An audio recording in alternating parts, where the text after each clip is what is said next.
Hello everyone, I am Vasu और अभी मैं अपनी मॉर्निंग शिफ्ट की ड्यूटी से आया तो मैंने सोचा एक वीडियो बनाते हैं जिसमें मैं फर्स्ट सेम के स्टूडेंट्स को ये बताऊंगा कि जब वो अपने फर्स्ट सेम में पहली बार क्लिनिकल सेटिंग्स में जाएंगे, क्लिनिकल सेटअप में हॉस्पिटल जाएंगे तो उनको कौन कौन सी चीज़ें करनी होंगी, कौन कौन सी चीज़ें नहीं करनी होंगी। क्योंकि as a first semester student जब मैं फर्स्ट सेम में था तो मेरे भी कुछ डाउट्स थे, कुछ क्वेश्चंस थे कि जब मैं फर्स्ट टाइम हॉस्पिटल में जाऊँगा तो मुझे क्या क्या करना होगा, कैसे करूँगा। अभी तो मैंने कुछ किया ही नहीं, कभी मैं हॉस्पिटल नहीं गया, कभी मैंने वहाँ की टास्क नहीं किया, अभी तो मैं न्यू हूँ इस फील्ड में। तो सेम डाउट सेम चीज़ें आज मैं आपके साथ डिस्कस करने वाला हूँ कि कैसे आप इजीली जब वार्ड में जाओ तो आपको पता होगा कि आपको क्या करना है प्लस आपको क्या नहीं करना है। So let's start the video. So first we will start with what we should do before going into the ward. So first one is be punctual. For example, आपका जो मॉर्निंग शिफ्ट या evening shift का जो time है at least नहीं इतना तो starting के फ्यू डेज आप पंक्चुअल रहिए। अपने जो भी ड्यूटी का शिफ्ट का टाइम है आप टाइम से जाइए, टाइम से आइए। प्लस आपको जो टास्क दिए जाए करने के लिए, if your instructor has told you कि डायरी मेंटेन करनी है या कोई चीज़ बोल दी कि इस पर्सन की या पेशेंट की हिस्ट्री आपको कल मुझे लेके दिखानी है तो वो चीज़ करिए। या टीचर ने कोई टास्क कर दिया कि कोई प्रोसीजर आपको असाइन कर दिया कि ये प्रोसीजर करना है तो आप वो चीज़ करिए। स्टार्टिंग डेज में at least try to be punctual because starting का इंप्रेशन लास्ट तक बहुत हेल्पफुल रहता है। The second thing is dress properly. Because जब भी आप हॉस्पिटल या वार्ड जाते हो तो वहाँ पे सेम या डिफरेंट डिपार्टमेंट्स के लोग होते हैं तो सबकी अपनी अपनी यूनिफॉर्म होती है। So it becomes easy for others to identify कि हाँ भाई ये BSc नर्सिंग के स्टूडेंट है, ये फर्स्ट सेम स्टूडेंट है, तो इनसे हमें क्या चीज़ें बोलनी है, क्या चीज़ें नहीं बोलनी है, तो वो उनके लिए ईजी रहेगा आपको आइडेंटिफाई करने के लिए। प्लस ये आपका भी एक इंप्रेशन पड़ता है अगर आप अपनी यूनिफॉर्म में जा रहे हो, आपके पास ID कार्ड है, सारी चीज़ें, तो ये आपके लिए भी बेटर रहता है। द थर्ड थिंग इज़ कि अब यह आता है कि सबसे पहले अभी तो मैं फर्स्ट टाइम वार्ड में जा रहा हूँ, मुझे क्या करना होगा, मुझसे क्या बोला जाएगा करने के लिए और मुझे क्या क्या करना है। सो ऐसा फर्स्ट सेमेस्टर में आपसे कोई बहुत ज़्यादा काम करवाने के लिए नहीं कहेगा। You have just to do the basic things. For example आप नर्सिंग फाउंडेशन में पढ़ोगे बेड मेकिंग के बारे में, तो आपको कुछ नहीं करना। आप जाओ वार्ड में, आप गए, फॉर एग्जाम्पल आप वार्ड पहुँचे तो सबसे पहले आपको देखना है कि कितने बेड हैं, कितने पेशेंट्स हैं। आपको सबसे पहले सेंसस मेंटेन करना है कि कितने बेड्स हैं हमारे वार्ड में, कितने पेशेंट हैं, जितने भी वार्ड के बारे में आपको बोला जाए। फॉर मोस्टली एक वार्ड की जिम्मेदारी एक स्टूडेंट को दी जाती है, तो एक वार्ड में आपके कितने पेशेंट्स हैं, क्या है, आपको सेंसस मेंटेन करना है। Second thing is you have to check the beds of the patient. सारे बेड्स पे बेडशीट होनी चाहिए या जो भी पेशेंट का रिक्वायरमेंट्स है वो होनी चाहिए। बेड मेकिंग आपको करनी है। फॉर एग्जाम्पल सारे बेड्स पे जो बेडशीट बिछी हुई है, एक डाउट आता है कि लोग जो फर्स्ट सेम के स्टूडेंट्स होते हैं वो कहते हैं कि भाई बेड मेकिंग हमारे अंडर नहीं है। नहीं भाई, बेड मेकिंग आपका काम है, आपको बेड मेकिंग करनी पड़ेगी। स्टार्टिंग डेज में हमने भी की थी, स्टार्टिंग में आपको भी करनी पड़ेगी। आप एक टाइम बाद आप रिफ्यूज़ कर सकते हो कि आपके पास और भी काम होते हैं करने के लिए, आप बेड मेकिंग नहीं कर सकते, बट स्टार्टिंग फर्स्ट सेम में आपको बेड मेकिंग करनी है, कंपलसरी होती है।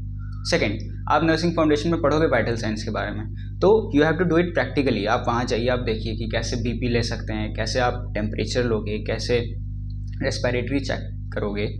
So same cheese studying in the theories, it will be better if you do it practically. जब आप कोई चीज़ प्रैक्टिकली करोगे तो वो आपके लिए हेल्पफुल रहेगा। प्लस आप जब तक रहोगे तब तक आपको वाइटल साइंस के बारे में देखना ही पड़ेगा, तो वो अगर आप स्टार्टिंग में सीख लो तो बेटर रहेगा।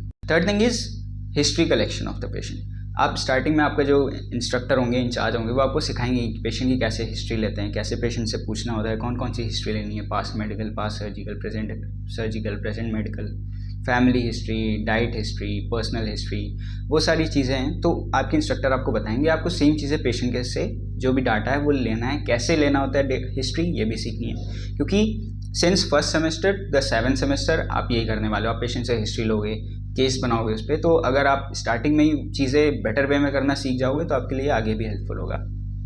प्लस एक और चीज़ होती है फिजिकल एग्जामिनेशन। आप फिजिकल एग्जामिनेशन के स्टेप्स तो अभी तक आपने शायद ना पढ़ा हो या पढ़ चुके हो। जो इंस्पेक्शन होता है, ऑस्कल्टेशन, पाल्पेशन, परकशन, ओल्फैक्शन, ये सारे स्टेप्स होते हैं। अब इनको कैसे कैसे करना होता है, कैसे करेंगे, पेशेंट के पास कैसे जाके पाल्पेट कैसे करना है, परकशन कैसे करना है, ऑस्कल्टेशन कैसे करना है, कहाँ कहाँ करना आता है, कैसे करना होता है, कैसे कंसेंट लेनी है पेशेंट से, उसकी प्राइवेसी को कैसे इंटरफेयर नहीं करना है। तो ये सारी चीज़ें भी आपको स्टार्टिंग में जाके सीखनी होती है, क्योंकि आगे चल के आप फिजिकल एग्जामिनेशन के असाइनमेंट्स बनाओगे, फिर आगे केस स्टडीज़, केस प्रेजेंटेशन करोगे, उसमें भी आप पेशेंट के जो फिजिकल एग्जामिनेशन के रिजल्ट्स हैं उनको शो करोगे। तो स्टार्टिंग में आप हिस्ट्री कलेक्शन और फिजिकल एग्जामिनेशन मेन होता है, तो ये आप सीख लो तो ये भी बेटर रहेगा। Now coming to the practical task, कि आपको प्रैक्टिकली कौन कौन सी चीज़ें करनी है जो चीज़ें पेशेंट पे अप्लाई होती हैं। देखिए, सबसे पहले आपको स्टार्टिंग डेज में कोई भी ऐसा इन्वेजिव प्रोसीजर नहीं करना, जैसे ब्लड सैम्पलिंग, कैनुलाइजेशन। प्लस आपको आता भी नहीं है तो आप क्या ही करोगे। देखो, सबसे पहले आपको क्या करना है, मेडिकेशन लोड करना सीखिए कि कौन सी मेडिकेशन है, कैसे डाइल्यूट करके लोड करनी है, एम्प्यूल क्या होता है, वायल क्या होता है, डिफरेंस देखिए। एम्प्यूल को कैसे लोड करते हैं, वायल्स को कैसे लोड करते हैं। मेडिकेशंस आइडेंटिफाई करिए कि कहाँ कहाँ पे कौन कौन सी मेडिकेशंस होती हैं, उनका क्या क्या यूजेज है। अब आपने मेडिकेशन के बारे में जान लिया, आपके पास कोई पेशेंट आया कि उसको कोई प्रॉब्लम हो रही है, तो उसको मेडिकेशन नहीं देनी है। ऐसा नहीं है कि अगर आपको पता है, फॉर एग्जांपल आप बचपन से सुनते आ रहे हो कि किसी को बुखार है तो पीसीएम देना है, बट अगर आपके पास वार्ड में कोई पेशेंट आता है with the complain of fever, hyperthermia, आपको उसको मेडिकेशन नहीं देना है। आपको पहले अपनी इंचार्ज से, if doctor is present doctor से पहले उस पूछना है, इफ़ दे से कि हाँ भाई दे दो, तभी देना है। आपको खुद से वार्ड में कोई भी मेडिकेशन, कोई भी इंजेक्शन, कोई भी काम आपको खुद से नहीं करना है। First ask your senior, ask your in charge, ask the doctor, then only give the medication or anything you want to give to the patient. Third, अब कौन कौन सी चीज़ें सीखनी है आपको।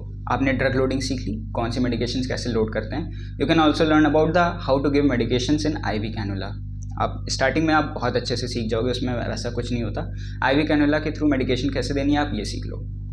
प्लस अब इसमें आपको किस चीज़ का ध्यान देना होगा, always ask route from your incharge. For example अगर आप IV मेडिकेशन दे रहे हो इंट्रावेनस कैनुला के थ्रू, तो मेक श्योर जो आप मेडिकेशंस लेके जा रहे हो वो वही मेडिकेशंस जो IV से देनी है, उसमें ऐसी कोई मेडिकेशन नहीं है जो इंट्रामस्कुलर देनी है।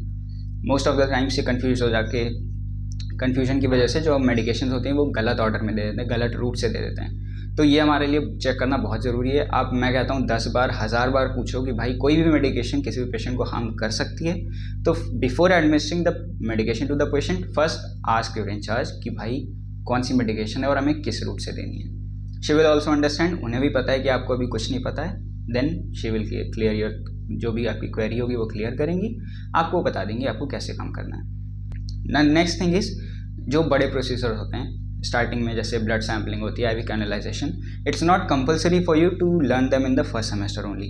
फर्स्ट सेमेस्टर में ऐसा ज़रूरी नहीं है कि आप तभी याद कर लो, तभी सीख जाओ।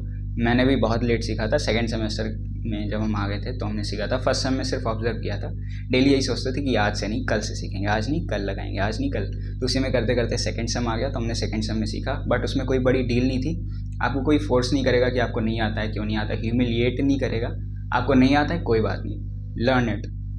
जब आपको लगे कि हाँ अब आप लगा लोगे, अब आप कॉन्फिडेंट हो, आप तभी ट्राई करो। Blood sampling you can try in first semester, but again it's not compulsory to do blood sampling in first semester. तो अगर आप सीखना चाहते हो, आप सीख सकते हो, चीज़ों को असिस्ट करोगे तभी आप उनमें धीरे धीरे परफेक्ट हो पाओगे। जितना ज़्यादा ऑब्जर्व करोगे उतना आपके लिए हेल्पफुल होगा। आपका सीनियर है या इंचार्ज है तो आप उसको देखिए कि कौन सी चीज़ कैसे हो रही है। After some time if you get confident then you can do it in the first semester only. For example मेरे जूनियर्स थे, वो जो चीज़ें उन्होंने फर्स्ट सेमेस्टर में स्टार्ट कर दी मैंने नहीं की थी।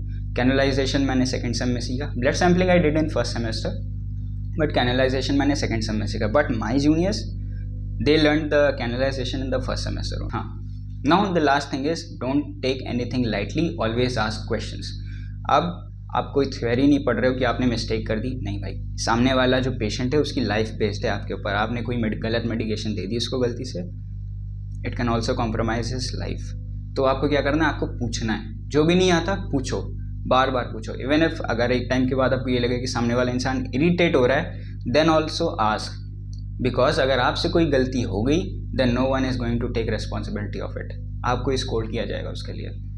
सो whenever you think that ये चीज़ आपको नहीं आती है, ask the doubt from your senior, incharge, anyone you have. Okay, don't do anything by yourself only. जैसे अभी मैंने बताया मेडिकेशन का खुद से नहीं देना, इंजेक्शन हमेशा रूट चेक करके ही देना है कि कौन से इंजेक्शन का कौन सा रूट होता है। And at last I would like to say कि अगर आपका ऐसा कोई डाउट था जो मैं इस वीडियो में कंसीडर नहीं कर पाया and you want to ask it in the comment section, आप कमेंट में पूछिए, I will reply to you for sure.